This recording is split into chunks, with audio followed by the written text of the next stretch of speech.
নমস্কার, আমি বৈশাখী। শিল্প সাহিত্য বাই বৈশাখী চ্যানেলে সকল শ্রোতা বন্ধুদের স্বাগত জানাই। আজ আপনাদের বলবো গল্প নষ্ট আদরে। গল্প পাঠ এবং গল্প লেখায় আমি বৈশাখী বিশ্বাস দেবনাথ। গল্পটি প্রাপ্তবয়স্ক শ্রোতা বন্ধুদের জন্য। প্রথম থেকে শেষ পর্যন্ত শুনবেন। ভালো লাগলে অবশ্যই লাইক করবেন, কমেন্ট করবেন, শেয়ার করবেন এবং আপনাদের প্রিয় চ্যানেল শিল্প সাহিত্য বাই বৈশাখী সাবস্ক্রাইব করে বেল বাটন প্রেস করে পাশে থাকতে একদম ভুলবেন না। বন্ধুরা, শিল্প সাহিত্য বাই বৈশাখী এখন চলে এসেছে ইউটিউব মিউজিক পডকাস্টে।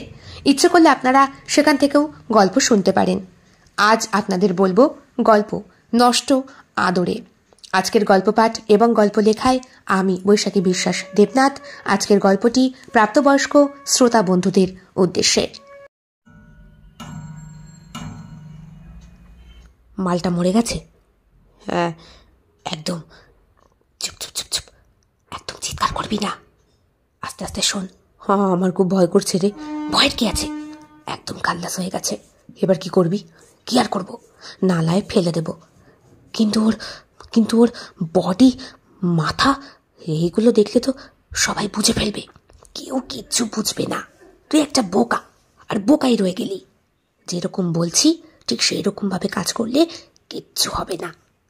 তুই কিন্তু খুব কান্নাকাটি করবি, না হলে কিন্তু আমরা ধরা পড়ে যাব।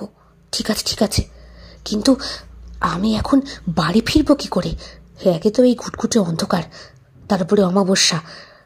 বাড়িতে যদি শ্বশুর শাশুড়ি জানতে পারে না যে আমি তোর সঙ্গে লুকিয়ে লুকিয়ে এই বন বাজারে দেখা করতে এসেছি, তাহলে আমাকে জানে মেরে ফেলবে।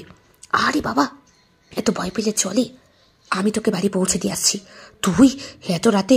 না না না, লোক যদি জানাজানি হয়ে যায় আমি পাড়ায় মুখ দেখাতে পারবো না। আরে বোকা, পাড়ায় মুখ দেখানোর থেকে তোর সেফটিটা তো বেশি নাকি?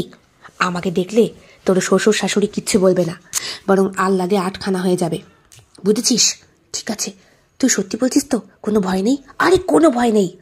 গলার মাঝখান দিয়ে ছুরি চালিয়ে দিয়েছি, রক্তারক্তি কাণ্ড। এখন যদি এই বডিটাকে পুকুরের ডোবায় না ভাসাই তাহলে তো অসুবিধা হবে না। নিশুতি অন্ধকারের বুক চিরে বেরিয়ে আসছে দুইজন রমণী। তাদের পায়ের নুপুর শব্দ আজ বন্ধ করে দিয়েছে। রুনুঝুনু রুনুঝুনু শব্দের বদলে ধীর পায়ে টিপ টিপ করতে করতে এসে ওরা পৌঁছয় শ্বশুর বাড়ির দুয়ারে। দুই বোন, রানী আর মণি। বয়স দুইজনের প্রায় পিঠোপিঠি, 1 বছরের এদিক ওদিক। রানী বিবাহিতা আর মণি অবিবাহিতা। দুইজনেই দেখতে প্রায় একই রকম, শুধু গায়ের রংটা একটু শ্যামলা আর একটু ফর্সা। রানী শ্যামলা আর মণি উজ্জ্বল। আমার খুব ভয় করছে রে মণি। আরে চুপ কর না, কিচ্ছু হবে না। যদি জানতে পেরে যায় এই মার্ডার কেসটা, তাহলে কিন্তু আমি জলে ভেসে যাব। কিচ্ছু হবে না দিদি, তুই একটু মুখটা বন্ধ রাখ। চলে এসছি তোর বাড়িতে, চুপ কর চুপ কর। কে এলো এত রাতে? ও মা, এ কি বৌমা? আর তুই? তোরা দুইজন এত রাতে? বৌমা, তুমি বেরোলে কখন? আসলে তালুই মশাই, দিদির সঙ্গে আমি একটু মার্কেটে গিয়েছিলাম। রাত হয়ে গেল ফিরতে ফিরতে। আমার স্কুটিটা রাস্তাতে খারাপ হয়ে গেল। ব্যাটারির স্কুটি তো, চার্জ শেষ। ওইখান থেকে আমি কোম্পানিকে ফোন করে দিয়েছি আমার স্কুটি তুলে নিয়ে যাবে। অসুবিধা হবে না, একটু ভেতরে আসতে পারি? আয় আয়। কি ব্যাপার বলতো মণি, রাত এখন 9টা বাজে। আর রানী, অশোক তো এখনো ফিরল না। সে কি বাবা, এখনো ফেরেনি? আজকে কোন সকালে বেরোলো, এখনো বাড়ি ফিরল না?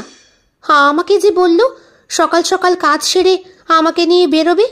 আমি তো সেই কারণেই সন্ধেবেলা সেজে গুজে বেরিয়ে গেলাম।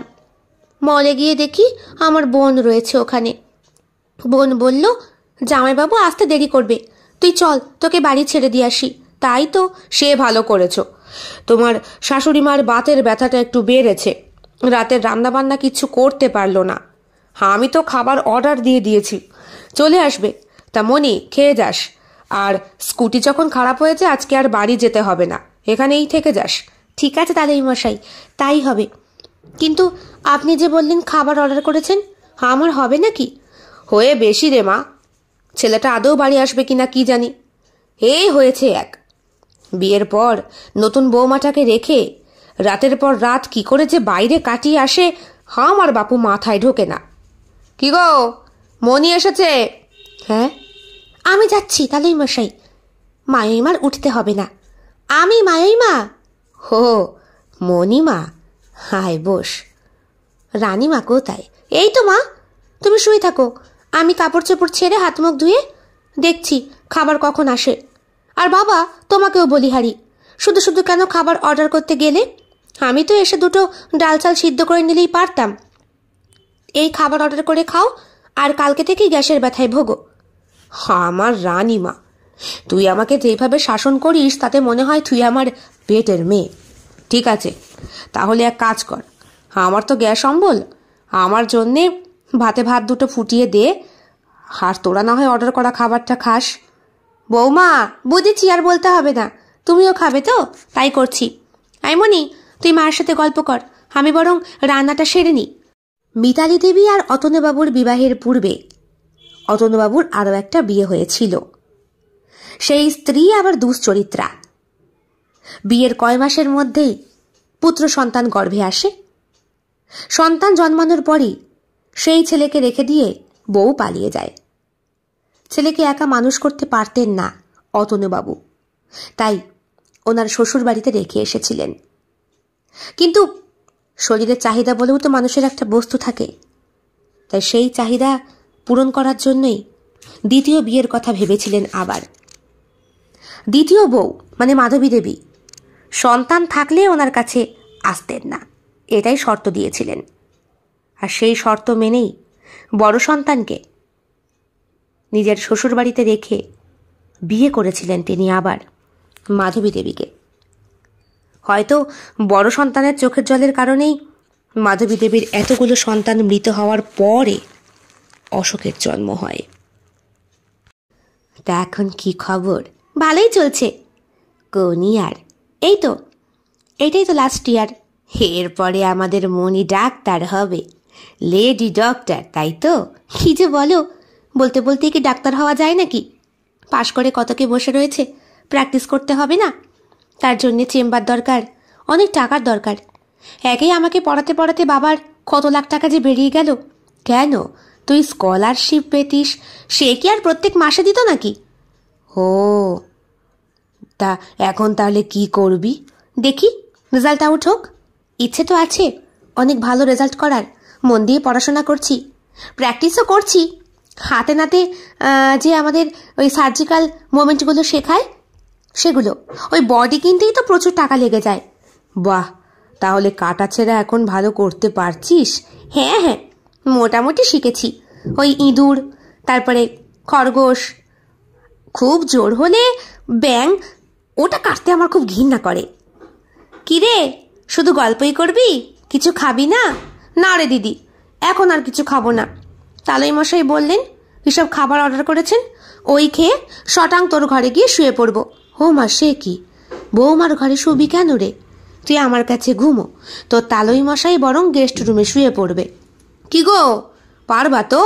আরে হ্যাঁ হ্যাঁ, বাড়িতে অতিথি এলে অতিথি হলো নারায়ণ। তুমি একটু অশোককে ফোন করো তো। রানী, একটু অশোককে ফোন করতো মা। করেছি বাবা, ফোন রিসিভ করছে না। আজকেও কি ওর জরুরি মিটিং?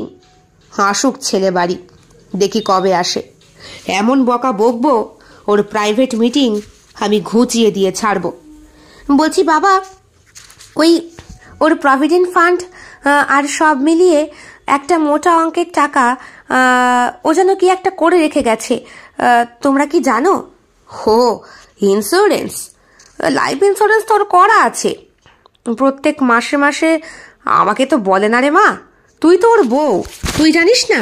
না বাবা, আমি বলতে পারবো না, তবে আমাকে বলছিল ফাইলপত্রগুলো নাকি তোমার কাছে আছে, আমার কাছে এনে রাখতে, বাড়িতে এসে তাকে একটা ফোন করবে। এই ব্যাপার, দাঁড়া দাঁড়া, আমি এক্ষুনি দেখছি। কি গো, চাবিটা? ওই তো তোষকের তলায়, বের করে নাও না। আচ্ছা, দাঁড়া দাঁড়া এক সেকেন্ড। আলমারিটা খুলে প্রয়োজনীয় সমস্ত ফাইল বের করে বৌমা রানীর হাতে সঁপে দিল শ্বশুর মশাই অতনুবাবু রিটায়ার্ড আর্মি অফিসার, ওনার স্ত্রী হাউস ওয়াইফ। একটা সুন্দর দোতলা বাড়িতে ওনাদের নিবাস। শরীরে কোনো রোগের লেশমাত্র নেই অতনুবাবুর। এখনো ব্যায়াম করেন, নিজের কাজ নিজেই করে খেতে পারেন। নেহাত বৌমা রানী আসার পর থেকে রান্নাঘরে ওনার এন্ট্রি বন্ধ হয়ে গেছে। নচেত যখন এসেছিলেন এই বাড়িতে, মানে অশোকের বিয়ে হওয়ার আগে, ওই রান্নাঘরের দায়িত্বটা ওনাকেই সামলাতে হতো। স্ত্রী ওনার আজন্ম রুগ্ন। ছেলে জন্ম দেওয়ার পরে পায়ে দুলিয়ে ঘুম পাড়াতে গিয়ে বাঁধালেন গোড়ালিতে বাতের ব্যথা। ছেলের যখন 3 বছর বয়স, তখন গোড়ালিতে 4-5টা করে ইঞ্জেকশন পুশ করা হলো ওই বাতের ব্যথা থেকে রক্ষা পাওয়ার জন্য। যদিও ডক্টর বলে দিয়েছিলেন বেশি জলে ভিজবেন না, পায়ে বেশি জল লাগালে কিন্তু বাত বাড়বে, আর আপনার সাইনাসেরও প্রবলেম রয়েছে, বেশি জল ঘাটার কাজ করলে ওই অসুবিধাটাও হতে পারে। তাছাড়া এই অসুখ একবার ইঞ্জেকশনে কখনো সারে না, ফিরে ফিরে আসে। এখন আপাতত আপনি বেশ কয়েক বছর সুস্থ থাকবেন, কিন্তু এই গোড়ালি যন্ত্রণা আপনাকে আজীবন জ্বালাবে। অশোককে জন্ম দেওয়ার আগে আরও 3টে সন্তান হয়েছিল মাধবী দেবীর, মানে অতনুর স্ত্রী এবং অশোকের মায়ের। মাধবী দেবীর 3টে সন্তানই হয়েছিল, একটা ফরসেপ করে আর বাকি 2টো সিজার করে। যখন অশোক জন্মায় তখন ডক্টর জিজ্ঞেস করেছিলেন অতনুবাবুকে স্ত্রী না সন্তান। অতনুবাবু স্ত্রীকেই বেছে নিয়েছিলেন, যদিও ওনার এই নিষ্পাপ চাওয়াতেই হয়তো ভগবান খুশি হয়ে দুটোই রক্ষা করেছিলেন। তারপর থেকেই স্ত্রীর শরীরে রোগের প্রকোপ বাড়তে থাকে। এতগুলো বাচ্চা পরপর প্রত্যেক বছরে হওয়ায় রক্তাল্পতা রোগ শুরু হয়। তারপর শিরদাঁড়ায় যন্ত্রণা, তলপেটে যন্ত্রণা, জরায়ুতে টিউমার আর এবং বাত। মোটামুটি উনি বিছানা ছেড়ে উঠতে পারেন না, সব সময় পড়ে থাকেন। এই তো 2 বছর আগে 50 বছর পূর্ণ করেছেন মাধবী দেবী। আর ব্লাড টেস্ট করাতে রিপোর্টে জানা গেছে হাই কোলেস্টেরল আর থাইরয়েড ধরা পড়েছে। রাত্রেবেলা স্বামী স্ত্রী যখন বিছানায় শুয়ে থাকেন, মানে অতনুবাবু আর মাধবী দেবী, অতনুবাবু তখন বলেন, কত করে বলেছিলাম আমার মতো ভোরবেলা ওঠো, একটু শরীর চর্চা করো, ব্যায়াম করো, প্রাণায়াম করো, দেখবে তোমার কোনো অসুখ থাকবে না। তা আমার কথা তুমি পাত্তা দিলে তো? পেটটা দিন দিন ফুলে ফুলে কুমড়োর মতো হয়ে গেছো, ঘাড়ে কুঁজো হয়ে গেছো, ঠিক করে হাঁটতে চলতে পারো না, এত বাজে লাগে তোমায় দেখতে। মাধবী দেবী হেসে বলেছিলেন, কেন, এখনো কি আমার সেই রূপ তোমায় আকর্ষিত করে? বাজে কথা বলো না মাধু, সুস্থ থাকতে গেলে খাওয়া দাওয়াও অনেক স্যাক্রিফাইস করতে হয়। তোমার তো এখনো মাছ মাংস ডিম ছাড়া চলে না। বলি ভেজ খাও, ভেজ খেলে সব থেকে বেশি আয়ু বাড়ে। কে শোনে কার কথা? মাধবী দেবী হেসে বলেন, আমার আর কি, ছেলেকে বিয়ে দিয়ে দিয়েছি, এখন একটা নাতি বা নাতনিকে দেখে যেতে পারলেই শান্তি। সম্পত্তি, জায়গা জমি, বাপের বাড়ি থেকে যা পেয়েছি সবই তো ওদের, আমার ছেলের মানে আমার বৌমার। কিন্তু শোনো, আমি আমার বৌমাকেই দান করে যাব ওগুলো। সে আবার কি? হ্যাঁ, হয় না নাকি এরকম? কেন হবে না? নিশ্চয়ই হবে। ছেলে তোমার রক্তের, তোমার মৃত্যুর পরে সে সরাসরি পাবে, আর বৌমাকে দিতে গেলে বৌমার তোমার কাছ থেকে কিনে নিতে হবে, না হলে তো হবে না। ও বাবা, এমন নাকি? অবশ্য দানপত্র করা যায় কিনা উকিলকে ডেকে জিজ্ঞেস করতে হবে। তা বলি, বৌমাকে যে দিয়ে দেবে, পরবর্তীকালে বৌমা যদি পাছায় লাথি মারে? আমার রানী ওরকম না, সম্পত্তি সোনা গয়নার প্রতি ওর কোনো মোহ নেই। মানুষ হিসাবে আমি ঠিকই নির্বাচন করেছি আমার অশোকের জন্য। তবে হ্যাঁ, একটা আক্ষেপ, বিয়েটা অনুষ্ঠান করে দেওয়ার শখ ছিল, সেইটাই হলো না। ওরা দুইজনেই মেলামেশা করে বিয়েটা সেরে ফেলল। তাতে কি হয়েছে? কয়েক লক্ষ টাকা বেঁচে গেছে। তা বলি, এই বছর তো ওদের বিয়ের 3 বছর পূর্ণ হচ্ছে, তা একটা বড় করে সেলিব্রেশন করলে হয় না? ভালোই বলেছ, নিশ্চয়ই হয়। আর যেন কদিন বাকি। ক্যালেন্ডারটার সামনে গিয়ে দাঁড়ান অতনুবাবু, দেখে বলেন, এই তো আর তো মাত্র দিন 15, এখন থেকে তোড়জোড় শুরু হয়ে যাক। ঠিক আছে। সেই দিন রাতে অশোক বাড়ি ফেরার পরে অতনুবাবু বললেন, শোনো, বেশ কদিন ধরেই তোমার চাল চলন আমি লক্ষ্য করছি। আমার ঠিক সুবিধের মনে হচ্ছে না বাবা। কেন বাবা, আমি কি করলাম? না মানে, বৌমাকে সময় দিচ্ছ না। বিয়ে হয়েছে মাত্র বছর 3 পূর্ণ হবে, এরই মধ্যে নতুন গন্ধ তোমার ভেতর থেকে হারিয়ে গেল নাকি? বিয়ের প্রথম 6-7 মাস তো দেখতাম বেশ মাখো মাখো একটা ব্যাপার। আমার কথায় খারাপ ভাববে না। তোমার বাবা আমি, তার সঙ্গে তোমার বন্ধুও, তোমার মাও তাই। কোনো রকম অসুবিধা হলে আমাকে সবটা খুলে বলো, দেখি আমি যদি কোনো হেল্প করতে পারি। সেই রকম কোনো প্রবলেম হলে ডক্টর। বাবা প্লিজ, তোমরা বয়োজ্যেষ্ঠ, এরকম কথা। বললাম তো, আমরা এখন তোমাদের কাছে শিশু সমান। যেমন বাবা মা, তেমন বন্ধু, তেমন তোমাদের কোলের বাচ্চা। তোমরা ছাড়া এখন আমাদের কিন্তু দেখার আর কেউ নেই। কি তাই তো বৌমা? বৌমা রানীর চোখে তখন জল। ইদানিং অশোক আদর করে না। প্রথম আদরে মাখামাখি করে রাখত। শ্বশুরমশাই আর শাশুড়ি কাজের অছিলায় যদি ঘরের বাইরে কোথাও যেত, তাহলে অফিস কামাই করে অশোক বাড়ি চলে আসত। এই তো বিয়ের 6 মাসের মধ্যেই কত গভীর ভালোবাসা ছিল ওদের মধ্যে। দরজাটা খুলে সবে শ্বশুর শাশুড়ি বাইরে বেরিয়েছে কাছে একটু বাজার করবে বলে। হঠাৎ একটা বাইকের হর্নের শব্দ। শ্বশুরমশাই বাইরে বেরোনোর আগে বলে গেলেন, বৌমা, গেটটা ভেতর থেকে তালা বন্ধ করে দাও। হ্যাঁ বাবা, যাই। মাছটা ভাজছি, উল্টে নি, পুড়ে যাবে। ঠিক আছে, তালা বন্ধ করে দাও। যদিও দিনের বেলা, আর আর্মি অফিসারের বাড়ি কারো ঢোকার ক্ষমতা নেই। ঢিট করে দেবো না? কি যে বলো, বেরোনোর আগে অশুভ কথা। মারে আসি। হ্যাঁ মা, সাবধানে যেও। আমি আসছি গেট বন্ধ করতে। ওই কয়েক সেকেন্ডের তফাতেই ঘরের ভেতরে কে যেন প্রবেশ করে। বুঝতে পারে না রানী। সে মাছ ভাজা উল্টে দিয়ে গেটে তালা বন্ধ করে চলে আসে। এদিকে গেটের বাইরে যে একজোড়া চটি রয়েছে সেটা লক্ষ্য করে না। ঘরে এসে মাছ ভাজাটা তাড়াতাড়ি করে নামিয়ে রেখে কড়াইটাকে ঢেকে রেখে মনে মনে বলে, যাই, ওনারা যখন বেরিয়েছে এই ফাঁকে আমি স্নানটা সেরে নিই, তারপরে না হয় মাছের ঝোলটা করব গরম গরম। তাছাড়া ও তো আসবে সেই রাতে, খাবার তো গরম করতেই হবে। আমি মা আর বাবা বরং গরম মাছের ঝোল দিয়ে দুপুরে আজকে ভাত খাই। রোজই তো ঠান্ডা খাওয়াই মানুষ দুটোকে। যাই। টাওয়াল নিয়ে রানী চলে যায় বাথরুমের দিকে। বাথরুমে দরজাটা খুলেই সে স্নান করছিল। ছিটকানি বন্ধ করেনি, কারণ ঘর তো এখন ফাঁকা, কেউ নেই। আচমকাই বাথরুমের ভেতরে হুড়মুড়িয়ে ঢুকে পড়ে অশোক। রানী সবে তখন জামা কাপড়টা খুলে বাথরুমে টাঙিয়ে রেখেছে। শ্যাম্পু করবে আর মাথায় আর গায়ে সাবান মাখবে। এ কি তুমি? কেমন সারপ্রাইজ দিলাম! এটা সারপ্রাইজের নমুনা হলো? তুমি কখন এলে? কখন এসেছি?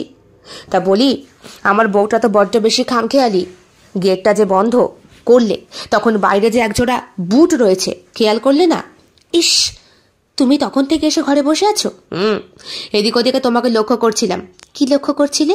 দেখছিলাম আমাকে ছাড়া তোমাকে আর কেউ আদর করতে আসে নাকি। খুব শখ না? তা এখন বাথরুমের ভেতরে কেন ঢুকেছো? বেরো, স্নান করব। না, আমার তোমাকে খুব আদর করতে ইচ্ছে করছে। বলছি তো না, দুষ্টুমি করো না, ছাড়ো। না, আমি এক্ষুনি দুষ্টুমি করব। বলে রানীর বুকের মাঝখানে হাত দেয় অশোক। বুক স্পর্শ করার সঙ্গে সঙ্গেই বক্ষবৃন্ত দুটো উজ্জ্বল হয়ে জেগে ওঠে। অশোক বলে, খুব তো না করছো, এদিকে শরীর দেখে অন্য কথা বলছে। চলো ঘরে এসো। ওকে কোলে করে নিয়ে যায় আর বিছানায় শুইয়ে দেয়। তারপরে একে একে নিজের জামা কাপড় খুলে ফেলে। ঘরে আলো জ্বললেও দুটো মানুষের শরীরে সুতোর চিহ্ন মাত্র এখন অবশিষ্ট নেই। ভালোবাসায় ডুবে যাচ্ছে দুটো শরীর। শীতকারের শব্দ উদ্ভাসিত করছে গোটা ঘরটাকে। তোমার গা থেকে মাছ মাছ গন্ধ বেরোচ্ছে। মাছই তো ভাজছিলাম, তাই মৎস্যগন্ধাকে আদর করতে হবে না, যাও। রাগ করছো কেন? সব রকম গন্ধই যে আমার ভালো লাগে। তোমার সব গন্ধই তো আমার কাছে। এই, হাত দিয়ে বুক ঢাকবে না, হাত ছড়াও। ধ্যাৎ, লাইট জ্বলছে, আমার লজ্জা করছে। না, আমি দেখব না। কতই তো দেখো, রোজই তো দেখো, স্বাদ মেটে না নাকি? যতই দেখি ততই নতুন করে আবিষ্কার করি। তোমার বুক, তোমার নাভি, তোমার উরু, তোমার আর বলতে হবে না। এমনি আমার লজ্জা করছে, আমি তোমার দিকে তাকাতে পারছি না। তুমি কিন্তু আমার দিকে তাকাও না কেন? আমাকে বুঝি তোমার দেখতে ইচ্ছে করে না? করে, আমি তাকাতে পারি না, বিশ্বাস করো। তুমি যখন আমাকে ছোঁও, আমার চোখ দুটো অটোমেটিক বন্ধ হয়ে যায় লজ্জায়। লজ্জা? আমি তো তাকিয়ে রয়েছি, তুমি তো নির্লজ্জ, ওই জন্য। আমি নির্লজ্জ? কতটা? ভীষণ। দাঁড়াও, দেখাচ্ছি আজকে আমি কত খারাপ নির্লজ্জ হতে পারি। অসভ্য কোথাকার। এ কি বৌমা, বৌমা, আরে জুতো, কেউ এসেছে নাকি? কেউ তো আসার কথা নয় এই ভর দুপুরে। হোমা, নিজের ছেলের জুতো চেনো না? এ তো অশোকের, এই বাড়ি তো কিনে দিলে পুজোর সময়। দেখেছ, আমাদের অনুপস্থিতিতে ছেলে অফিস কামাই করে। আর এটা তো হবেই, তোমার মনে নেই? তুমি তো আর্মি অফিসার ছিলে, বিয়ের পর প্রথম যখন আমাকে ফেলে গেলে, মনে পড়ে? পরে পরে, সব পরে। তারপরে বাড়ি এসে কি হতো সেগুলো মনে পড়ে তো? সব মনে পড়ে। বাড়ি এসে নাওয়া খাওয়া ভুলে শুধু আদর আর আদর, মনে আছে? আমার শাশুড়ি মা আর শ্বশুর মশাই কি অট্টহাস্য করতেন আমায় নিয়ে, লজ্জায় আমি তখন লাল হয়ে যেতাম। কি করব, নতুন বউকে ফেলে রেখে গেছি। উপসী আমার হৃদয় আর শরীর উত্তপ্ত তোমাকে ছোঁয়ায়। আস্তে শুনতে পাবে ওরা, ওরা শুনতে পাবে না, ওরা এখন ওদের জগতে। তার চেয়ে বরং চলো আমরা মন্দিরে গিয়ে একটু হরিনাম সংকীর্তন শুনে আসি। আমাদের তো আর এই বয়স নেই, ওরা এখন এনজয় করুক। সেই সম্পর্ক এখন আর নেই। হঠাৎ করেই কেমন যেন বদলে গেছে অশোক। কিছুদিন পরে ওর বোন আসে, মণি। হে কি শ্যালিকা, তুমি? তোমাদের আঠালো প্রেম দেখতে এলাম জামাইবাবু। আঠালো কিরকম? তা আঠালো নয়। আইদি, এদিকে আয়। কি হলো রে? আরে আয় না, বস এখানে। কেন, আমার হাতে দেখছিস তো হলুদ। থাক, তুই বস, একটু জিনিস দেখাবো জামাইবাবুকে।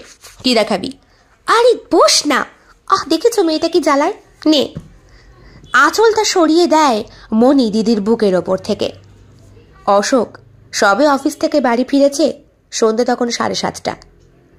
এগুলো কি করছো? আমার সামনে দিদির ইজ্জত লুটবে নাকি? আরে না না, তা কেন?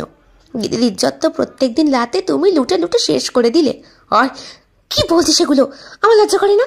দেখো কি করেছো, গলায় দাগ, বুকে দাগ, পিঠে দাগ, হাতে দাগ, না জানি আরো কোথায় কোথায় দাগ। সব জায়গায় তো আমি দেখতে পারবো না।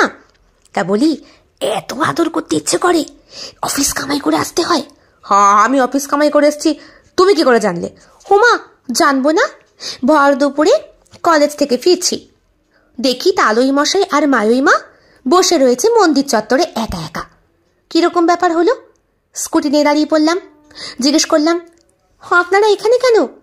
বলল, ঠাস করে একটা চড় মারবো। আপনি আপনি কেন, তুমি করে বল। বললাম, ও সরি, তোমরা এখানে? বললেন, অশোক বাড়ি এসেছে তো তাই। তা জামাইবাবু বাড়ি এসে তোমরা কেন এখানে? আমাকে পাশে ডেকে মাইমা বললেন, বোকা মেয়ে, বিয়ের পরে সব বুঝতে পারবি। একা পায় না তো তোর দিদিকে, বুঝিস না? আমি তখন হাসবো না কাঁদবো বুঝতে পারছিলাম না। গান্ডু কোথাকার। কি বললে? গান্ডু। গান্ডু মানে কি জানো? জানি, তুমি তো তাই। কি বাজে কথা বলছিস? তোরা বস। এই তুমি হাত মুখ ধুয়ে এসো, চা দিচ্ছি। আর আমার শালিকার জন্যও দিও 1 কাপ। হ্যাঁ, গরম গরম। আমি এবার গরম গরম খাবার ছাড়া খেতে পারি না। কথাটা বলার সঙ্গে সঙ্গেই শরীরের আর ভাঙছিল মণি। আর মণির বুকের দিকে তাকিয়েই ছিল অশোক। সেটা রানীর চোখে পড়েনি। এরপর থেকে মণির রানীর বাড়িতে অবাধ যাতায়াত শুরু হয়। দেখতে দেখতে কলেজের 2nd ইয়ার কমপ্লিট করে 3rd ইয়ারে পড়ে, আর ওদেরও বিয়ে 1 বছরে গিয়ে দাঁড়ায়। এরই মধ্যে মণি আর অশোকের সম্পর্কটা বেশ গাঢ় হয়েছে। কলেজ কামাই করে মাঝে মধ্যে স্কুটি নিয়ে মণি বেরিয়ে পড়লে অশোকও বেরিয়ে পড়ে চুপচাপ ওর বাইকটা নিয়ে অফিস থেকে। ইদানিং শ্বশুর শাশুড়ি বাড়িতে না থাকলেও সময় পায় না অশোক বউকে কাছে পাওয়ার আর আদর করার। রাত্রেবেলা যেচে যদি রানী ওকে ধরতে যায়, অশোক ওকে সরিয়ে দিয়ে বলে, আজকে ভীষণ টায়ার্ড, ভালো লাগছে না। লজ্জায় আড়ষ্ট হয়ে যায় তখন রানী। স্বামীকে বলতে পারে না তার শরীরটা যে মোচড় দিচ্ছে ওর স্পর্শ পাওয়ার জন্য। দেখতে দেখতে দূরত্বটা আরও বাড়তে শুরু করে। এখন শ্বশুর শাশুড়ির চোখেও পড়েছে বিষয়টা। একদিন ওকে ব্যাংকে নিয়ে যায় অশোক। বলে, শোনো, তুমি আমার স্ত্রী, তাই আমার সম্পত্তির ওপরে তোমার সম্পূর্ণ অধিকার আছে। আমি যতটুকু জমিয়েছি সবই তোমার। আমি তোমাকে নমিনি করছি, আমার পরে সব তুমিই পাবে। কিন্তু এসবের এখন কি দরকার? আমি সব কিছু এখন থেকে করে রাখতে চাই। গতকাল রাতে বাবা আমাকে বলল, বিয়ের এতদিন হয়ে গেছে এখনো পর্যন্ত তোমার নামে কেন আমি এখনো অ্যাকাউন্ট খুলিনি। আমার যে কটা অ্যাকাউন্ট আছে সব কটায় তোমাকে আমি নমিনি করব, তার জন্য তোমার আধার কার্ড, ফটো সব আমি নিয়ে এসেছি। কিন্তু একটাই প্রবলেম, কি বলো তো, তোমার তো এখনো সারনেম বদল হয়নি আর জায়গাও চেঞ্জ হয়নি। তা সেগুলো করে নিলেই তো হয়। ঠিক আছে, তাহলে সেগুলো করে নিয়ে 6 মাসের মধ্যে আমি সবটা তোমার নামে করে দেব। ঠিক আছে, তুমি যেটা ভালো বোঝো। কারণ এখনো পর্যন্ত আমাদের কোনো সন্তানাদি হয়নি, সুতরাং এটা আমার কর্তব্য। আমার মাথায় যে কেন এতদিন আসেনি।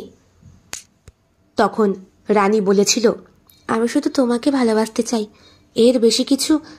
এই শোনো, দেরি হয়ে যাচ্ছে, চলো। আমি ফর্ম নিয়ে নিয়েছি, আর বাদবাকি আরও কতগুলো ফর্মালিটি পূরণ করতে হবে, তারপরে আসবো। সেই দিন রাত্রেবেলাও রানী কাছে যেতে চেয়েছিল।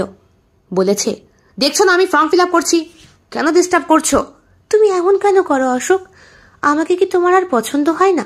পছন্দ না হলে কি নিজের সব সম্পত্তি তোমার নামে করে দিই? সেটা তোমার কর্তব্য, তাই স্বামী হিসেবে। কিন্তু আমি তোমাকে চাই, তোমার শরীরটাকে। ও ঠিক আছে, তাহলে সবকিছু থাক, শরীর দিয়ে সব হোক। না না, সরি, তুমি আমায় ভুল বুঝলে। আমি তোমাকে চাই, শরীরটাও তো ভালোবাসার একটা অঙ্গ, তাই না? সরি, আমি আর তোমার কাছে আসবো না। বউয়ের অভিমান সেই দিন বুঝতে পারেনি অশোক। ধীরে ধীরে দূরত্ব আরও বাড়তে থাকে। মাস 3 মধ্যেই সবকিছুই রানীর নামে হয়ে যায়, নমিনি। অশোকের হটনট কিছু হলে রানী বেশ অনেকটাই মোটা অঙ্কের টাকা পাবে। রানীর বাপের বাড়ির আর্থিক অবস্থা খুব একটা ভালো না। মা বাবা সামান্য কাজ করে। মা সেলাই মেশিনে সেলাই করে সায়া, আর বাবা সায়ারই ব্যবসা করে রং করে।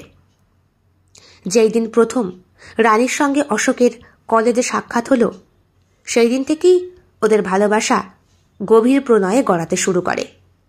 এই দুইজনের মাঝখানে পিয়নের কাজ করত মণি। মণি তখন অনেকটাই ছোট। যেই দিন প্রথম চিঠি লিখেছিল রানী অশোককে, সেই চিঠিটা মণির হাত দিয়েই পাঠিয়েছিল ওর অফিসে। অফিসের কলিগরা মণিকে ভেবেছিল অশোকের প্রেমিকা। অশোক অনেক কষ্টে বুঝিয়েছিল ওদের মণি নয়, রানী ওর প্রেমিকা। তারপরে একদিন ওরা ঠিক করে পালিয়ে বিয়ে করবে, কারণ দূরত্ব আর সহ্য হচ্ছিল না। ওদের এই গাঢ় আঠালো ভালোবাসায় সাক্ষী ছিল একমাত্র মণি, ওই জানত। একদিন মণি বাড়ি আসে। সেই দিন রানী একা, ঘরে শ্বশুর শাশুড়ি নেই, অশোক গেছে অফিসে। দিদি কেমন আছিস? ভালো। গেটটা খুলে রেখেছিস কেন? আশায়, যদি তোর জামাইবাবু আসে। ও কেন রে, কি হয়েছে বলতো? কিছু না। কিছু খাবি? না না, খাবো না। এখানে এসেছিলাম কলেজ ফেরত, জাস্ট তোকে একটু দেখে গেলাম। বাবা মা তোর জন্যে মোয়া পাঠিয়েছে, ধর। মা মোয়া বানিয়েছে? হ্যাঁ, লক্ষ্মী পুজোয় গেলি না, কত করে বললাম। তা জামাইবাবুর সঙ্গে যেখানে যাওয়ার কথা ছিল সেখানে গিয়েছিলি? রানী বলল, গিয়েছিলাম, কিন্তু আদেও রানী যায়নি, কারণ লক্ষ্মী পুজোর দিন অশোক কাজের অছিলায় বাড়ির বাইরেই কাটিয়েছে। শোন, আমি আসি। বলছি শোন না বোন, তোর জামাইবাবুকে একটু লিখবি তো। দেখবো মানে? মানে ওর চাল চলন না আমার ঠিক ভালো লাগে না। কেমন যেন দূরত্ব সৃষ্টি হয়েছে ওর আর আমার সম্পর্কের মধ্যে। ও কি কোনো অ্যাফেয়ারে জড়িয়েছে? মণি চমকে উঠেছিল দিদির কথা শুনে। কি করে বুঝলি? তোর মতো এত সুন্দর একজন স্ত্রী থাকতে কেন শুধু শুধু জামাইবাবু অ্যাফেয়ারে জড়াবে? তার উপরে তোদের প্রেমের বিয়ে হোক না ভাই, প্রেম বোধহয় এখন চুকে গেছে। তাই এ কি, তুমি কখন এলে? এই তো কালুই মশাই, এই মাত্র। আপনারা কোথায় গিয়েছিলেন? আবার আপনি? ও সরি, অভ্যাস হয়ে যাবে বলতে বলতে। তোমরা? মন্দিরে গিয়েছিলাম। খেয়ে যাবি তো? না না, খেয়ে যাব না। কলেজ থেকে এসেছি, এক্ষুনি আবার কলেজে যাব। মানে কলেজ থেকে ছুটি করে এসে আবার কলেজে? হ্যাঁ, খুব জরুরি একটা কথা মনে পড়ে গেছে। এক্ষুনি প্রিন্সিপালকে না বললে আমার কপালে মার আছে। বলেই স্কুটি নিয়ে শটান বেরিয়ে গিয়েছিল মণি। চলে গিয়েছিল অশোকের অফিসে। আসতে পারি?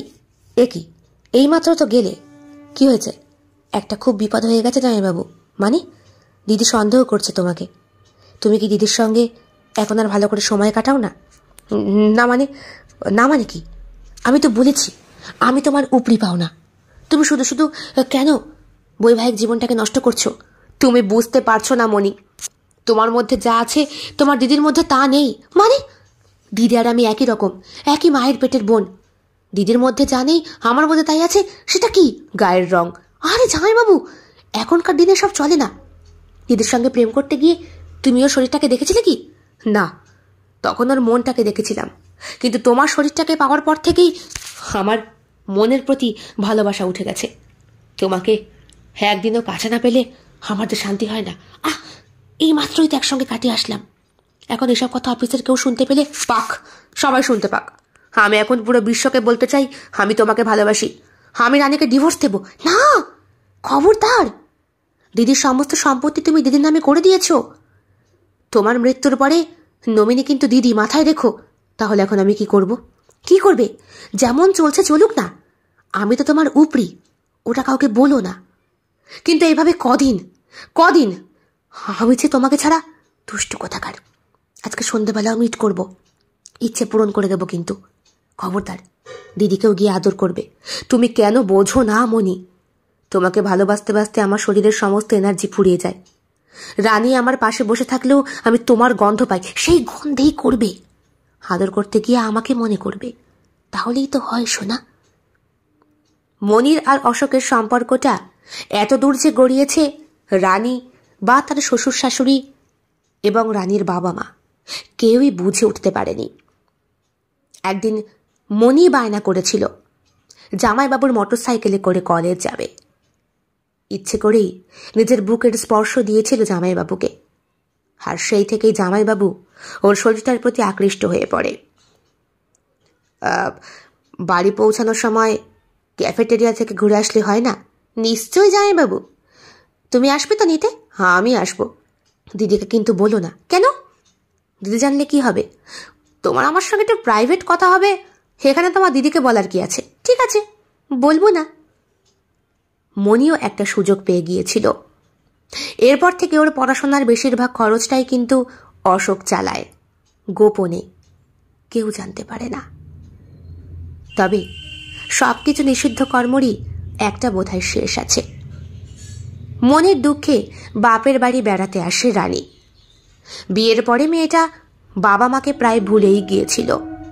শ্বশুর শাশুড়ি আর স্বামীর আদরে সোহাগে দিন রাত ভরে থাকত।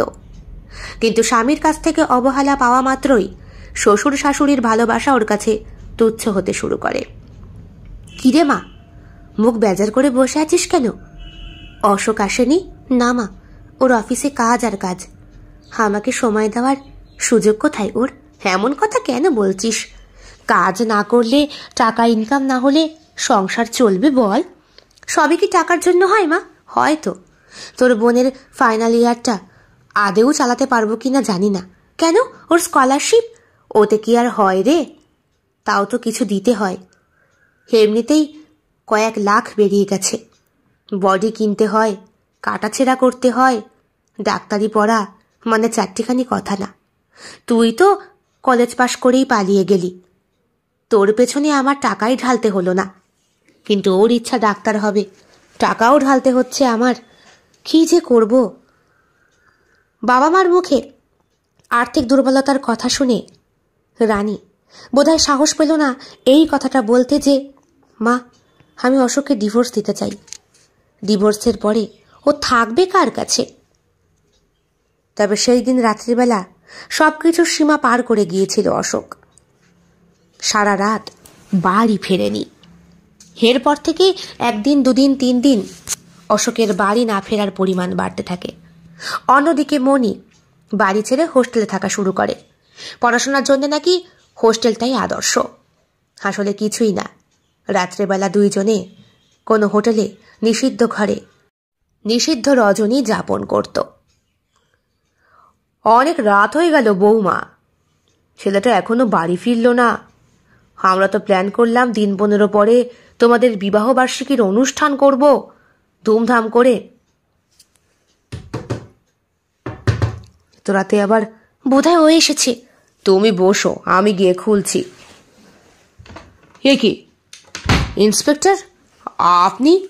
হ্যাঁ, একটা বডি উদ্ধার হয়েছে ডোবা পুকুরে। সবাই আইডেন্টিফাই করছে আপনার ছেলে অশোক। না, আপনারা একটু আমার সঙ্গে চলুন। কি হয়েছে বাবা? বৌমা, অশোক কি হয়েছে ওর? অশোক আর নেই। রানী থপ করে বসে পড়ে। মনিও ছুটে আসে পাগলের মতো। কি হয়েছে? আপনি? আমি? ও ও আমার বৌমার বোন। আচ্ছা আচ্ছা, আপনারা প্লিজ একটু আসুন আমার সঙ্গে, বডিটা আইডেন্টিফাই করতে হবে। মর্গে নিয়ে যান ইন্সপেক্টর। সেখানে গলা কাটা নিথর দেহটা পড়ে রয়েছে অশোকের। নিপুণ হাতে এখানে ছুরি চালানো হয়েছে। দেখে মনে হচ্ছে হাত দুটো কোনো ডাক্তারের হাত। নিখুঁতভাবে এত সুন্দর ছুরি চালিয়েছে যে গলার মাঝখানে নলি বরাবর সব ছিন্ন বিচ্ছিন্ন। এক কোপেই কাজ সাবার। কান্না করছেন অতনুবাবু আর মাধবী দেবী। ঘটনার ঠিক 7 দিন পর সমস্ত ক্রিয়াকর্ম মিটে গেছে অশোকের, অপমৃত্যু বলে। বডি পোস্টমর্টম করা হয়েছে এবং সেখানে ধরা পড়েছে অশোক নাকি নিজে সুইসাইড করেছে। হ্যাঁ, ওকে কেউ খুন করেনি, কিন্তু অশোক কেন সুইসাইড করলো তার কোনো প্রমাণ পাওয়া যায়নি। পুলিশ এসেছিলেন, বলেছেন খোঁজখবর চলছে, তবে আপনার ছেলে কি কোনো পরকীয়ায় জড়িয়েছিল? চুপ করে থাকেন অতনুবাবু, চুপ করে রয়েছেন মাধবী দেবীও। হ্যাঁ, আমাকে সবটা বলুন, তাহলে আমারও তো কেসটা হ্যান্ডেল করতে একটু সুবিধা হবে। আমি আর কেস চালাতে চাই না ইন্সপেক্টর। ছেলেই বেঁচে নেই, সেখানে কেস দিয়ে কি হবে? এখন আমার বৌমাই সব। বৌমা থাকবে আমার কাছে। কিরে মা, তুই থাকবি না? সেই দিনের পর থেকে রানী একবারও কাঁদেনি। পাথরের মতো বসা। ওর শাখা পলা টুকরো টুকরো করে ওর সিঁথির সিঁদুর যখন মুছিয়ে দিয়েছিল পাশেরই এক বিধবা পিসি, তখনও চোখ থেকে জল বেরোয়নি। ওর বাবা মা বোন এসে ওকে ধাক্কিয়ে ধাক্কিয়ে বারবার কাঁদানোর চেষ্টা করেছিল, ইমোশনাল কথাবার্তা বলেছিল।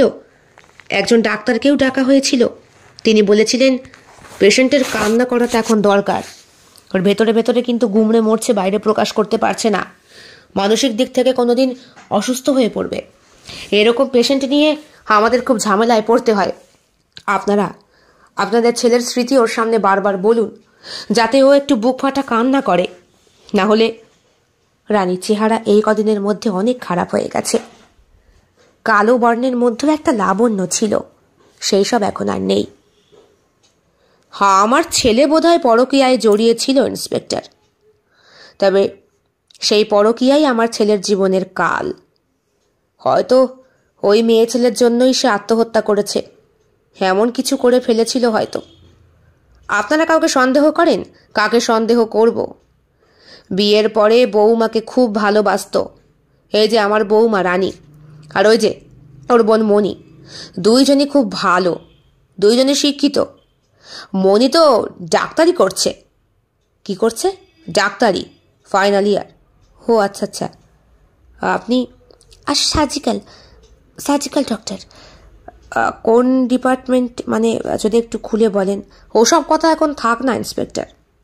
জেনে রাখুন একজন সার্জন ডক্টর, গাইনোকোলজিস্ট। পড়াশোনা করতে প্রচুর খরচ।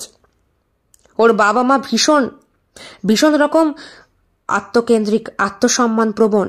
কখনো আমার কাছে হাত পেতে টাকা চাননি মেয়ের জন্য। আর এই মেয়ে স্কলারশিপ পেয়ে হ্যাঁ, খুব ট্যালেন্টেড। তাছাড়া নিজের জমানো কিছু পুঁজি দিয়ে মেয়েকে পড়াশোনাটা কমপ্লিট করিয়েছেন। আমি এই কেস আর বেশি দিন চালাতে পারবো না, চালাতে চাই না। ছেলে নেই, এখন বৌমা আছে, বৌমার মধ্যেই বেঁচে থাকবে অশোক। তাছাড়া ছেলে মৃত্যুর আগে সবকিছু বৌমার নামেই করে দিয়ে গেছে। যেমন আমার মৃত্যুর পরে আমার স্ত্রী পাবে, আর স্ত্রীর পরে তার ছেলে, ঠিক সেইভাবে এখন ছেলের পরে বৌমা। আপনি আসুন। বলছি আপনার নাম? আমার নাম মণি। কেন, কোনো অসুবিধে? না। ডাক্তারি পড়ছেন? হ্যাঁ, প্র্যাকটিস করি। বডি কিনতে হয়। কেন? এমনি এমনি। ঠিক আছে, আপনারা যখন কেস চালাতে আর চান না, তাহলে আমার এখানে বসে কথা বাড়িয়ে লাভ নেই। তবে চাটা খুব ভালো হয়েছিল। কে করেছে? আমার বৌমা করেছে। স্ট্রেঞ্জ, আপনার বৌমা কথা বলছে না, খাওয়া দাওয়া করছে না, এদিকে চা করতে পারলো? দেখুন ইন্সপেক্টর, শুধু শুধু সন্দেহ আমাদের মধ্যে ঢোকানোর চেষ্টা করবেন না। আমার বৌমাকে আমি আমার মেয়ের মতোই ভালোবাসি। হতে পারে পালিয়ে বিয়ে করেছে। পালিয়ে বিয়ে? হ্যাঁ, দুইজনই। হো, আপনারা খোঁজ খবর না নিয়েই এই মেয়ের সঙ্গে এইসব কথা এখন বাসি হয়ে গেছে বলে আর লাভ নেই। আপনি বরং আসুন। ঠিক আছে, আমি আসছি। ইন্সপেক্টর প্রবোধ বাবু ঘর থেকে বেরিয়ে গেলে অতনুবাবু বললেন, বৌমা, বোনকে নিয়ে ঘরে যাও। মাধবী, চলো আমরা একটু মন্দির থেকে ঘুরে আসি। এখন? হ্যাঁ, মনটা ভালো লাগছে না। ছেলেটাও নেই। এই সন্ধেটা হলেই মনটা কেমন কু ডাকত। বাইক নিয়ে প্রতিদিন বেরোতো। কতবার বারণ করেছি বেশি রাত করবি না ফিরতে। ছেলে তো মাঝখান দিয়ে বাড়ি আসাই বন্ধ করে দিল। কার পাল্লায় যে পড়ল! সেই মেয়ের জন্যে আজ আমার জলজান্ত একমাত্র সন্তান, কত কষ্টে পাওয়া আদরের ধন, সুইসাইড করল। সুইসাইড। তবে আমি যতদূর জানি আমার অশোক সুইসাইড করতে পারে না। সামান্য আঙুল কেটে গেলে যে ভয় ঠকঠক করে কাঁপত, সে গলার ভেতরে নলি চালিয়ে এমন সূক্ষ্মভাবে কি করে? আমার প্রপার্টি, আমার জমি জায়গা অনেক আছে, কিন্তু সব দিয়ে তো আর সন্তানের জীবন কিনতে পারা যায় না। যে করেছে এই অপরাধ, তাকে আমি নির্দ্বিধায় সব দিয়ে দিতাম যদি সে মুখ ফুটে একটু চাইতো। এমনভাবে নেওয়ার কোনো মানে ছিল? চলো মাধবী, চলো। মণি চুপ করে বসে তালই মশাইয়ের চোখের দৃষ্টিও ভালোই বুঝতে পেরেছে। এটাও বুঝতে পেরেছে একজন আর্মি অফিসারকে এত তাড়াতাড়ি ফাঁকি দেওয়াটা সম্ভব নয়। উনি ভালো করেই জানেন মণি খুন করেছে অশোককে, আর মণির সঙ্গেই অবৈধ সম্পর্কে অশোক জড়িয়েছিল। ওনারা বেরিয়ে যাওয়ার পর তাড়াতাড়ি দিদির ঘরে আসে মণি। বলে, হে দিদি, তোর শ্বশুর বোধহয় ডাউট করেছে আমাকে। এবার কি হবে? তোকে বারবার বলেছিলাম এমন চাল খাটাস না। আমি কি করব বল? বিয়ের পর থেকেই তোকে দেখতাম, তুই কত সুন্দর সুন্দর কাপড় পরতি, গয়না পরতি। আমার বুঝি হিংসে হতো না? তাই হিংসে হতো আমার কাছে চাইলেই পারতি। মানুষটাকে শুধু শুধু মেরে ফেললি। হ্যাঁ, আমি যদি আমার জন্য মেরেছি, যদি না মারতাম তাহলে তোমার পীড়িতের লোক রাহুল দেব কোথায় যেত? তা ওর সঙ্গে কবে পালাচ্ছিস? পালাবো কি না ভাবছি। এই শ্বশুর শাশুড়ি বেঁচে থাকতে তো পালাতে পারবো না, পাড়ার লোকে ছিছি করবে। মরে গেলে না হয়, তবে দিদি তুই কিন্তু দারুণ অভিনয় করিস, তুমিও কম যাও না। আমার বরটার সঙ্গে রীতিমতো ফষ্টি নষ্টি করে রাত্রেবেলা শুয়ে তাকে মেরে ফেললে। একটা জ্যান্ত মানুষের ওপরে সার্জিক্যাল একটা মোমেন্ট কাটানো গেল। বল, হ্যাঁ, পারফেক্ট হয়েছে না? পারফেক্ট মানে সুন্দর পারফেক্ট, কেউ বুঝতেই পারবে না। অত সুন্দর করে ছুরি চালিয়ে। ভাগ্যিস সেই দিন তুই আমাকে ফোন করে শপিং মলে যেতে বললি, আর গিয়েই অশোকের সঙ্গে আমি একটা তুমুল ঝগড়া করলাম, আর ঝগড়ার সঙ্গে তুইও তাল মেলালি। তারপরে দুইজনে মিলে আমার সামনে দিয়ে বেরিয়ে গেলি। আমি তো পেছন পেছন ওই পানা পুকুরের ডোবার কাছে গিয়ে দাঁড়িয়েছিলাম। একদম প্ল্যান মাফিক তুই অশোকের হাতে ছুরিটা ধরিয়ে শেখালি কি করে কাটতে হয় পাতলা চামড়া, আর সেটা শেখালি অশোকের হাতে ছুরি দিয়ে অশোকের নিজের গলাতেই। দিদি, তোর কষ্ট হলো না জামাইবাবু মরে গেছে বলে? কিসের কষ্ট? বিয়ের পর পর আমায় আদর করতো, তারপর থেকে আর পাত্তাই দিত না। কাজ কাজ কাজ আর কাজ। তাই পরে আবিষ্কার করলাম শুধু কাজ নয়, উনি অফিসের এক পিয়ের পাল্লায় পড়েছেন। তখনই তো তোকে বললাম ওর বাইকে করে কলেজে যা, ওকে স্পর্শ দে, ওকে শরীরের চাহিদা দে, সবটা মেটা, বিনিময়ে তোর কলেজের খরচ উঠে আসবে। বাপের বাড়ি গিয়ে যখন জানতে পারলাম বাবা পেরে উঠছে না, তখনই মাথায় প্ল্যানটা কাজ করলো। আসলে রাহুলকে তো বরাবরই আমার ভালো লাগতো, কিন্তু ও যে বিদেশ চলে যাবে এটা তো বুঝতে পারিনি। আমাকে ফোন করে আর বারবার বলে আমাকে নাকি খুব মিস করে। আমিও করি। এখন তো পথের কাঁটা পুরো সাফ হয়ে গেছে। এখন এই শ্বশুর শাশুড়িটা মরলেই আমার হাত পা পুরো ঝাড়া। তুইও তোর দিকে, আমিও আমার পথে। মাঝখান থেকে বেচারা অশোকটা মরে গেল। ভালোই হলো, বিয়ের আগে সম্পত্তিটা ভাগ্যিস আমার নামে লিখিয়ে নিয়েছিলাম। কিন্তু দিদি, তুই নিজের হাতে জামাইবাবুকে মেরে ফেলার এত সুন্দর প্ল্যান রচনা করলি রাহুলদাকে পাওয়ার জন্য। এরপর রাহুল তার জায়গায় যদি আরও কোনো কোটিপতি হয় তাহলেও তাকে ইউজ করব। শোন, টাকাটা হলো সব থেকে মেন। টাকা ছাড়া সম্পর্ক টেকে না। গরিবী আনার মধ্যে তুই আর আমি বড় হয়েছি, ঠিকমতো খেতে পেতাম না, মনে পড়ে তোর? তুই তো জেদ করে ডাক্তারিটা পড়লি, আমি তো সেটাও করতে পারলাম না। সব সময় নেই নেই নেই নেই নেই, বাবা মার মুখে এক কথা। এখন আমার ঘর ভর্তি গয়না, আলমারি ভর্তি শাড়ি, সব কিছু কিসের জন্য? এই টাকার জন্য। তাই টাকার জন্যে ভালোবাসাও বিক্রি করা যায়। হে তো খুব সহজ ব্যাপার রে, হাতের ময়লার মতো। তার মানে তুই আবার যদি আরো বড় লোক কাউকে পাস, তুই একই রকম ভাবে? নিশ্চয়ই। আমরা দুই বোন, এক সহোদরা। আমরা দুইজনই টাকার পিপাসী। টাকা ছাড়া আমাদের কাছে কোনো কিছুই মূল্যবান নয়, এমনকি কোনো সম্পর্কও না। তা ঠিক বলেছিস। জীবনে আছেটা কি টাকা ছাড়া? রাহুলদা, দিদি ঘুমিয়ে পড়েছে, এইবার কি করব? কিচ্ছু না। তোমার কাছে ভিডিওটা আছে তো? একদম। কিন্তু সেখানে তো আমার কথাও রয়েছে। গলায় চাকুটা তো আমিই চালিয়েছিলাম, মানে দাদার হাতে, মানে অশোকদার হাতে চাকুটাকে ধরিয়ে ওর গলায়। আরে বাবা, চাকুতে তোমার ফিঙ্গারপ্রিন্ট উঠবে না, অশোকেরই উঠবে। তোমার দিদির যে ভিডিওটা তুমি করেছো ওটা এডিটিং করে আমি কায়দা করতে পারবো, সব দোষ ওরই হবে, তুমি চিন্তা করো না। তাহলে আমাদের দেখাটা খুব শিগগিরই হচ্ছে, কিন্তু তোমার দিদির নামের যে প্রপার্টিগুলো রয়েছে সেগুলো তোমার নামে ট্রান্সফার খুব শিগগিরই হয়ে যাবে। উকিলের সাথে কথা বলা হয়ে গেছে। দিদির তো সন্তানাদি নেই, আমার নামে নয়, ডাইরেক্ট তোমার নামে হবে, কারণ তুমি তো এখন ওর উঠবি হাজবেন্ড। কিন্তু ভাবছি রাহুলদা, তুমি যদি আমাকে ন্যাং মারো? আরে বাবা না, তোমার দিদির থেকে আমি তোমায় বেশি ভালোবাসি। একটা ফোন আসছে, বুঝলে? খুব শিগগিরই আমাদের দেখা হচ্ছে। এই ভিডিওটা তুমি আমাকে পাঠিয়ে দাও, আমি এডিটিং করে দিচ্ছি। তারপরে সেই ভিডিওটা নিয়ে তুমি সরাসরি চলে যাবে থানায়। তোমার দিদি জেলে থাকবে আর আমরা বিদেশের হাওয়া খাবো। টাকা ততক্ষণে আমার নামে নিশ্চয়ই ট্রান্সফার হয়ে যাবে। হয়ে যাবে হয়ে যাবে। তাহলে এই ভিডিওটা আগে ব্যাংক অ্যাকাউন্ট থেকে আমার নামে টাকাটা ট্রান্সফার হোক, তারপর না হয় করি। হ্যাঁ, তাই করো। আগে তোমার নামে টাকাগুলো যাক, তারপর। এখনই করার দরকার নেই, কেস তো এখন বন্ধ আছে, আমাদের তো আবার রিওপেন করতে হবে। ঠিক আছে, তাহলে ওই কথাই রইল। হ্যাঁ, ওই কথাই রইল। তুমি আমাকে আবার ধোকা দেবে না তো? তোমাকে পাওয়ার জন্য কিন্তু এত বড় ঝক্কি আমি নিলাম। দিদি কিন্তু জামাইবাবুকে খুন করতো না, ওর মাথায় কিন্তু খুনের বীজ আমি বপন করেছি। বলেছি যে তোকে সময় দেয় না, সম্পর্ক নষ্ট করছে, আমার সঙ্গে ব্যাড রিলেশন করছে, তাকে তুই ছেড়ে দে। তাছাড়া আমার শ্বশুর আর শাশুড়ি মায়ের অতীত জীবনের কথা দিদি জানতো না। আমি তো ছেলেপেলের সঙ্গে একটু ওঠা বসা বেশি করি, তাই পাড়ার লোকের মুখে আমি শুনেছিলাম তালই মশাইয়ের নাকি আগের একটা বিয়ে ছিল। ওই তালই মশাই আর্মি ছিলেন না, বিয়ে করে স্ত্রীকে রেখে চলে গিয়েছিলেন, তারপরে পোয়াতি হয়ে যায়, একটা ছেলেও নাকি হয়। শরীরের কামড়, বোঝই তো। আদর না পেয়ে পেয়ে সেই বউটা নাকি একটা প্রেমিক জুটিয়ে পালিয়ে গিয়েছিল।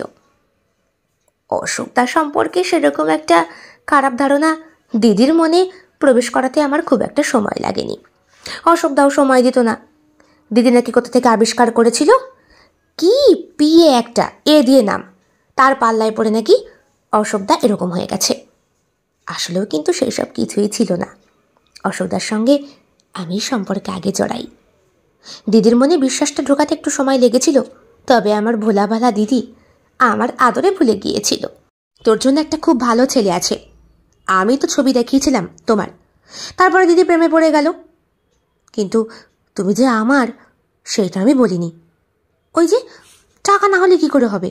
আমার পড়াশোনা, আমার চেম্বার, আমার প্র্যাকটিস সব হবে সোনা, সব হবে। টাকাটা আমার নামে চলে আসুক, তার ঠিক মাস 2 পর এই ভিডিও চিপটা তুমি দেবে, যাতে আমি ধরা না পড়ি। কারণ টাকাটা আমার নামে ট্রান্সফার হলে তার প্রমাণ তো থেকে যাচ্ছে। আমি সেগুলো ভালো করে গুছিয়ে টুছিয়ে নেব তারপর। ঠিক আছে, তাহলে এখন রাখি? হ্যাঁ হ্যাঁ, রাখো।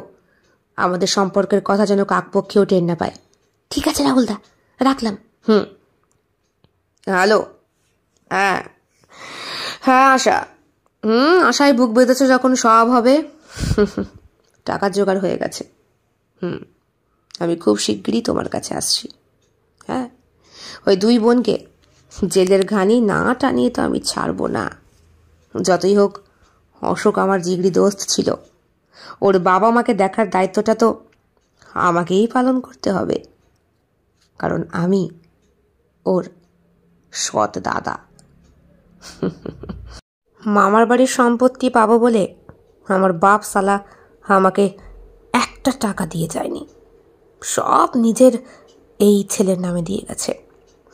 কিন্তু কি করা যাবে, কি আর করা যাবে? আমার হাতের রেখা যখন বলছে আমি লাখপতি হব, তখন তো হবই। একভাবে না হোক অন্যভাবে তো। ऊपरवाला जब देता है चप्पड़ फाड़ के देता है। আশা ডার্লিং, তুমি শুধু অপেক্ষায় থাকো, তোমাকে আদরে আদরে ভরিয়ে দিতে আমার শরীরটা যে জেগে উঠছে। ফোনটা রাখো, আশেপাশে সবাই শুনতে পাবে। পাক, আমাদের কতদিনের সম্পর্ক, টাকাটা হাতে পেলেই আমি ছুটতে তোমার কাছে চলে আসব। আমি এখনই রাখি, আদরের কথা পরে হবে খনি। কিছু করো, ফোনের মধ্যে তুমি আদর করছো। আমার শীতকার যদি শুনতে পেয়ে যেত রাহুল, তখন কি হতো? কেমন লেগেছে আজকের নিবেদন? কমেন্ট বক্সে কমেন্ট করতে কেউ ভুলবেন না। আর ভালো লেগে থাকলে অবশ্যই লাইক করবেন, শেয়ার করবেন এবং আপনাদের প্রিয় চ্যানেল শিল্প সাহিত্য বাই বৈশাখী সাবস্ক্রাইব করে অবশ্যই পাশে থাকবেন। দেখা হবে অন্য আরও একটি ভিন্ন স্বাদের গল্পের সঙ্গে খুব শিগগিরই। বন্ধুরা, বেল বাটন প্রেস করতে কিন্তু একদম ভুলবেন না, নতুন গল্পের নোটিফিকেশন চট জলদি পেয়ে যাবার জন্যে। দেখা হবে খুব শিগগিরই আরও নতুন একটি ভিন্ন স্বাদের গল্পের সঙ্গে। সবাই খুব ভালো থাকবেন, সুস্থ থাকবেন এবং শরীরের যত্ন নেবেন। বিদায়।